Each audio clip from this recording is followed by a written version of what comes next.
Allah mencatat keburukan dan kebaikan. Allah sudah mentakdirkan itu semua dan apa yang terjadi sesuai dengan takdir Allah Subhanahu wa taala. Lalu Allah mencatat aturan main dalam pencatatan pahala dan dosa tersebut. Aturannya bagaimana? Aturan pencatatannya agar malaikat juga tahu dan kita pun tahu bagaimana tentang pencatatan tersebut sehingga kita waspada, ya. Maka kebaikan dan keburukan. Adapun kebaikan, kita yang berniat melakukan kebaikan namun tidak mengamalkannya.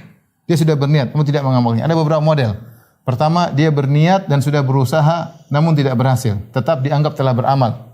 Sudah kita contohkan, orang berhaji sudah berusaha daftar, sudah temun, dia kemudian meninggal, tetap dapat pahala haji.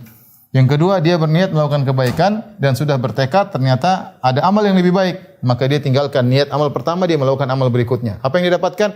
Dia dapat pahala amal berikutnya, dan dia dapat pahala niat pada yang pertama. Yang ketiga, dia bertekad melakukan tapi tiba-tiba dia malas dan dia tinggalkan amalannya. Ini dapat satu kebaikan sempurna. Satu kebaikan sempurna.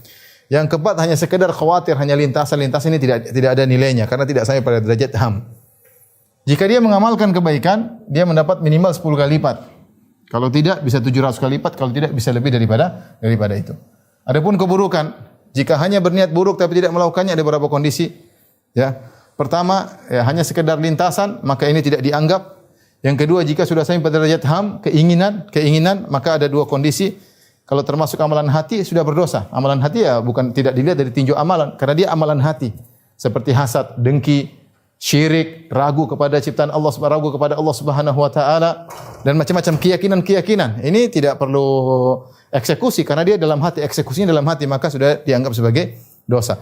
Kalau berniat melakukan kemaksiatan, untuk kemaksiatan anggota badan, maka dua kondisi: ingin berzina, ingin merampok, ingin berjudi, ingin bunuh orang, maka dua kondisi. Jika niatnya untuk melakukan maksiat di Mekah, langsung otomatis berdosa meskipun dia belum eksekusi.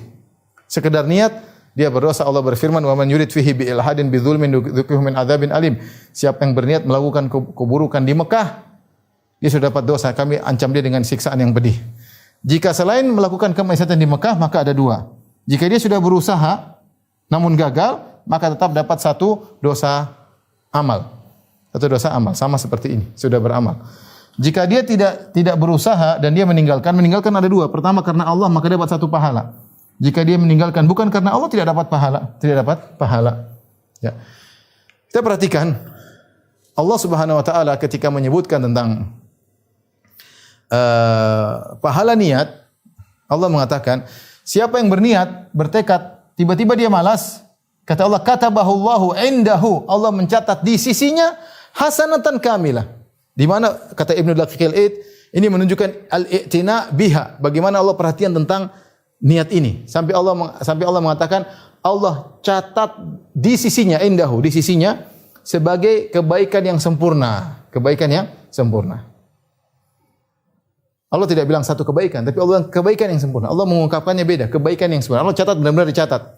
Tapi ketika melakukan maksiat, Allah mengatakan katabahullahu indaha, katabahullah sayyi'atan wahidah, satu dosa. Allah tidak mengatakan Allah mencatat di sisinya, enggak ada kata di sisinya.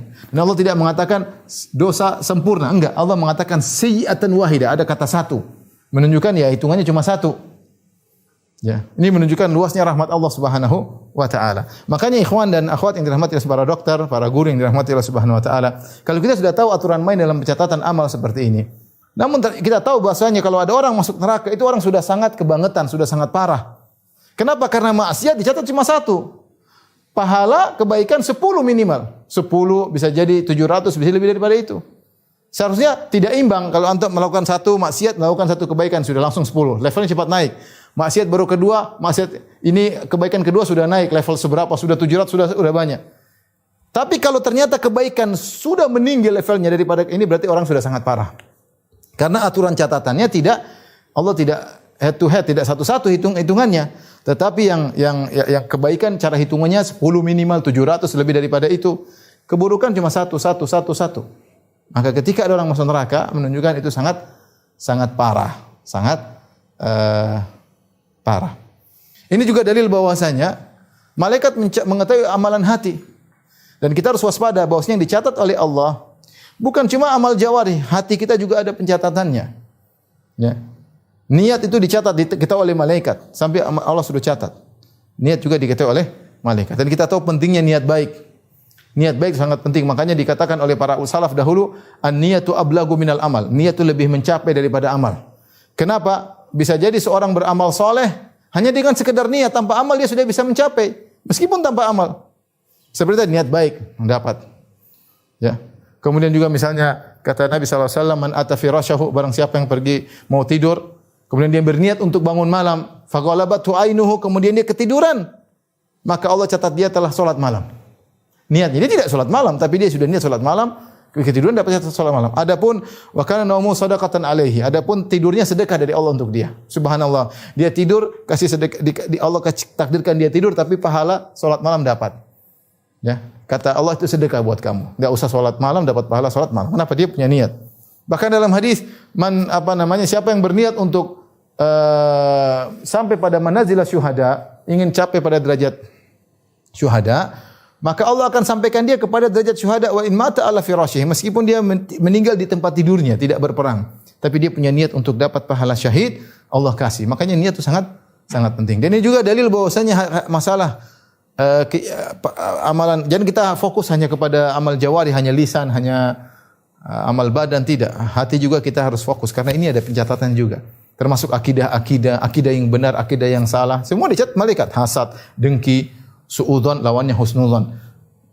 Berburuk sangka lawannya berbaik sangka. Hasad dicatat malaikat sebagai dosa, lawannya tidak hasad, pahalanya luar biasa. Ada keyakinan tauhid kepada Allah, tawakal, ada tawakal kepada jimat, tawakal kepada, ini semua dicatat. Banyak orang hanya fokus pada masalah amal jawarih dan ucapan. Dia lupa bahwasanya amalan hati lebih agung daripada amalan badan. Ya, jadi malaikat catat semuanya,